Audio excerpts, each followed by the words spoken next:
And I'm like, that's a grown woman you're talking to. The Hot and Hammered series, it was so bad.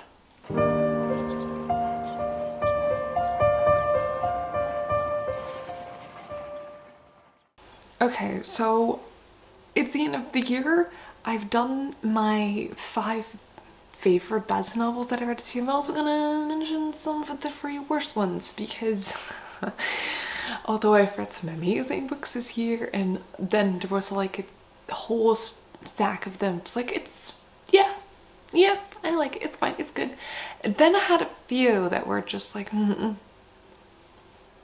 what? It's like, you know, you make bad decisions, we also try to learn from them. And I'm gonna do that. I'm gonna give you 3 books which each have a lesson that I've learned through reading them, or just to, you know, ensure that I won't get disappointed too much next year.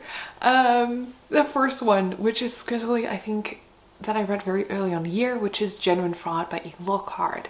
Now, she's also the writer to We Were Liars, which is a book that I did kind of enjoy. We are not talking about We Were Liars. We're going to talk about Genuine Fraud, which I think is a book that she wrote earlier.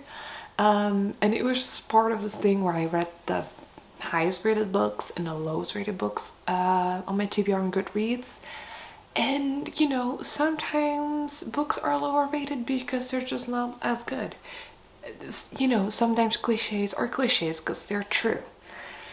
And I honestly don't remember anything from Genuine Fraud. I tried to remember. And all I remember is that you have this girl who is pretending to be all these different types of people because she's running away from something, I think. But then she ends up in like the social higher elite type of group of friends where she spends the summer. And I think where this book went wrong is like, sometimes you're like, are we going into the more psychological tension-wise aspect and figure it out there? Or are we going to do the tension-wise of like, she is on the run, people are trying to catch her? And like at the end, I feel like there's still no clear answer. And also because it doesn't really make a decision either way.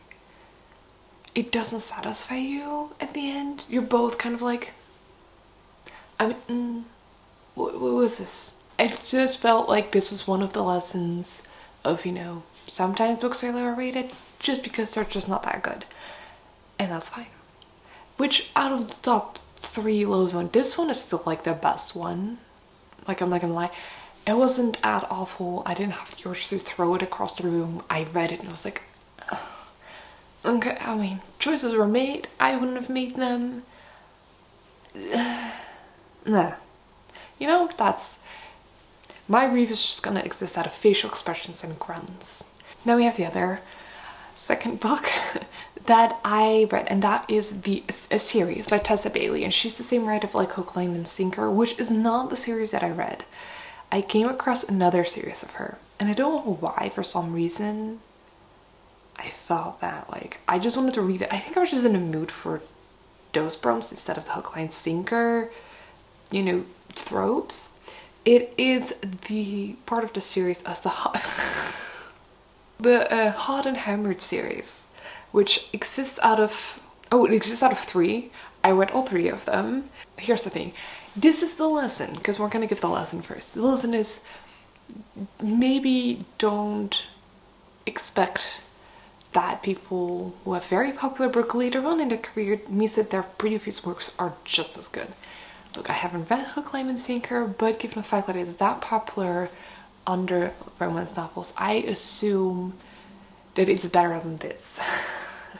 For anyone who has read both, Hook, Line and Sinker series, please let me know. Please tell me that it gets better. Alright, so we have 3 books in the series. The one is Fixer Up, which is... okay, so setting the scene of the town where the series takes place, I think Jersey? I don't know. Anyways, take scene, you have this construction company, dad, brother, sister who take on the name of the youngest sister who doesn't work within the construction company.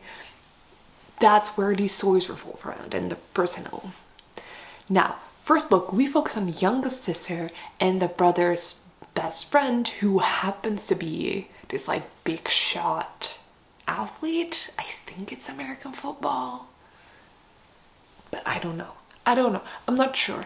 Anyways, he's washed up. He's lost his chance. He's like, I've got issues and therefore I'm a terrible team player.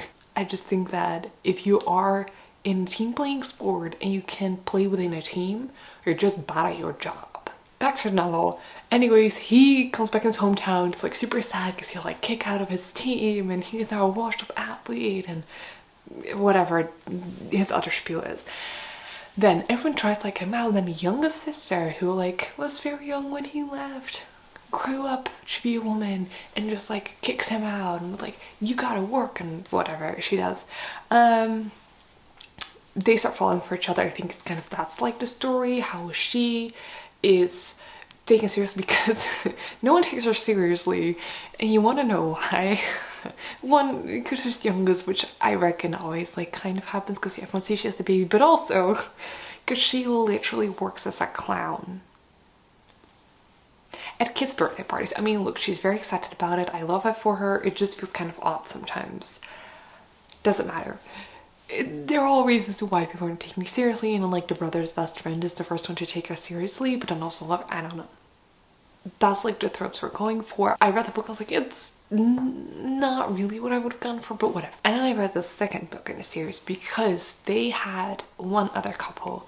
The male lead in that one is one of the construction workers, one of the personnel of the construction company, and he is married to his wife, naturally. But they have like marital issues, and here's the thing, what I love about this book and this book that I did kind of like, which is like their therapist is super unconventional but super funny, and it also like kind of works for them. And I wanted to read because, like, you know what, I don't really read romance novels about people who are married and then go into therapy and try to work on it and fall for each other again, which is what I liked about this book, and I didn't hate it. It was what I expected it to be. And I think also because I lowered down the expectation of how well written it had to be for me, we were good, we were fine. It wasn't, I've read better written romance novels, but out of the series, like that one the most. But then we get to the third one. Now here's the thing, right? We have the older brother of the construction company, like the oldest son. He's married, whatever, like he's doing things. Then we have who does like all the construction work and stuff like that, and you have the daughter, and she does like interior design, but she wants to start doing construction and making plans for how to make the house look nice, and like obviously family issues too, but also she falls in love with this like guy who's part of the personnel of their brother, but he's got like the hots for her, and he's from out of town and brand new, and he's like taking care of his niece because her mother and his sister left. And I was like, I'm here for like, this is a business woman. She wants to like prove it. She got chased after this like really hot guy who like is taking care of his little young niece. Super adorable. It was so bad. Think cringy, but then multiplied it by like a million. By a million. I think it's also why I didn't like it's the miscommunication trope. And I was like, you're Korean, everything is at stake. And you're just like, I'm just not gonna talk to him. And he's like, I'm just not gonna talk to her. So I think specifically the last one, I thought there was more to the series, but there wasn't. But it was like, it really did not make me interested to read her other work of Tessa Bailey. And then we have lesson number 3, which is sometimes certain genres just are not for you. Here's the thing. I'm a mood reader. I've learned this year that I'm a massive mood reader. I would just like what I feel reading, and then I'll just read that. Which means that I read a multitude of genres, and I was like kind of back into reading, and I was like, let's try all the genres that I come across. Naturally, if you spend any time on BookTok, you will have seen the spicier BookTok side, and I was like, you know what, I'm just gonna try. And I was like, maybe I'll make a video out of this, read a bunch of them. Because sometimes books like you make you feel emotions that they are not supposed to be. Like, I know that like, here's the thing, I'm not a fan of it. It's not for me, the spicier romance novels. I could not be bothered. Here's like, I'm fine with romance novels with a little bit of spice in it. But like the mainly spicier ones, like I will read the first two spicy scenes and I'm like, okay, I don't care. And I just skip them. I don't read them anymore. I'm like, I don't care. I get it. I get it. You're very happy with each other. Be happy with each other. I'm very happy for you. But I will have the most important question. She's like, is he getting back reinstated into the team? Is her business not gonna fail? And they're obviously not as broadly brought out when you're in the spicy romance section. So I've just realized they're not for me. But there's one in particular, and I had just been trying to find the book. I'll put it up if I found it, because I didn't put it on my Goodreads, because I was just like, no, what is this? Because that book, there were definitely moments, like sometimes book will evoke emotions in you, and sometimes you will cry, sometimes you will laugh, and sometimes you will laugh at moments that should not be moments you were laughing at. Because you should feel like tension, whether that's excitement or anything else, and even like, and I was just laughing my ass off. Here's a story. I don't know the book, but I know the story because how could I forget? Oh my god. Here's the thing. The story is, you have the youngest sister, she's got a bunch of older brothers, and then the best friends of her brother, she like him, she's into him. So they're young, they're teenagers, that's where the book starts off. They're young, they're teenagers, she loses virginity to him. He goes off to the army, she goes off to college, university, whatever. They keep in touch, but then suddenly she doesn't respond anymore. He knows she's alive, but he emails her, she doesn't respond. Nothing, right? That's where we're starting all that.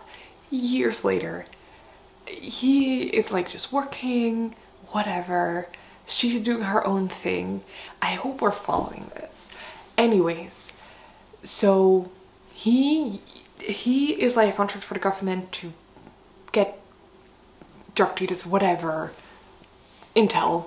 You have the very youngest sister who gets, works for him, okay, works for him.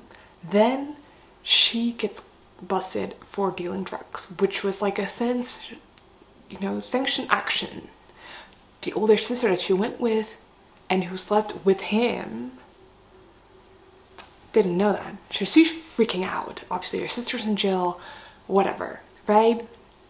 Now you have the older sister who stays on the island. He goes to the island as well to help the younger sister get out because it was sanctioned, blah blah blah blah, and also like calm down the older sister who, oh no, she's not on vacation. Oh my god, she's not on vacation. She works there. Anyways, doesn't matter. She lives there on the island temporarily. He goes there as well through all the circumstances, and he's like, you're gonna stay with me in this hotel, which is just like, she really didn't need you to, but whatever, right? It's nice. She gets an upgrade for the room next to him. He's so like, I'm an elf and you're like mine and I gotta protect you, and it's just weird, like, and I could not stop laughing at this. Like every time he opened his mouth, it was just like, I have too much testosterone and I need to show dominance, and I'm like, that's a grown woman you're talking to. No, just there's this one scene and I could not stop laughing. So a lot, I don't even know, stuff happened. They're in the same room and I think he got like shot or something. I don't know. Anyways, one last thing, he's taking his shirt off, I think because he got shot, and she looks at the tattoos that he has. And mind you, at this point, he's been calling her like my little lamb the whole time, which is just kind of weird. It's like a childhood thing. It's still kind of odd. It's like such a weird thing to mention someone. Doesn't matter. All of tattoos, and then she's like, on one side is a lamb, which she like instantly knows that's supposed to be her, which is just weird. But then on the other side, there's a wolf. Looking directly at the lamb on his like chest, I guess, like, I don't know, it's just, let me just, hold on, like, I need to showcase this to you, hold on.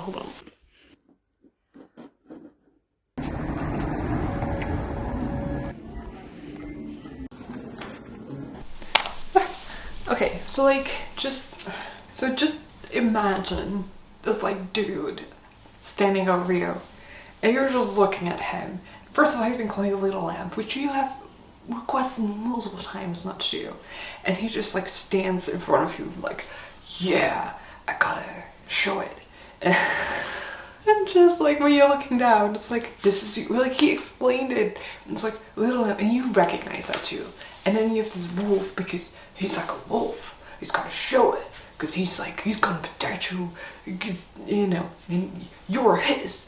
But just like, imagine you only know each other from childhood. Him, like, tattooing it with the full conscience of knowing, like, I've spoken to her in years.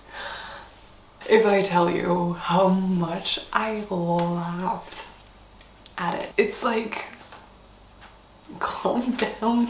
I don't know, I just, maybe it was like a bad now for me with Inda John Treat anyway, but when I read the other ones, it's not for me.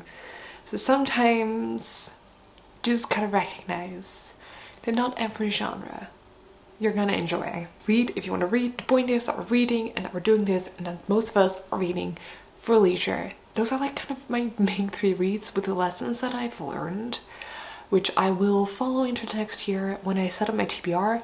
I'm gonna make a video later, you'll see later on my channel, about how to set up a TBR that works and that works for you. Anyways, you'll see that later. I hope you guys have a great last few days of the year, and then I will talk to everyone later. Thank you so much for watching, and I'll see you guys again next time. Up until then, happy reading!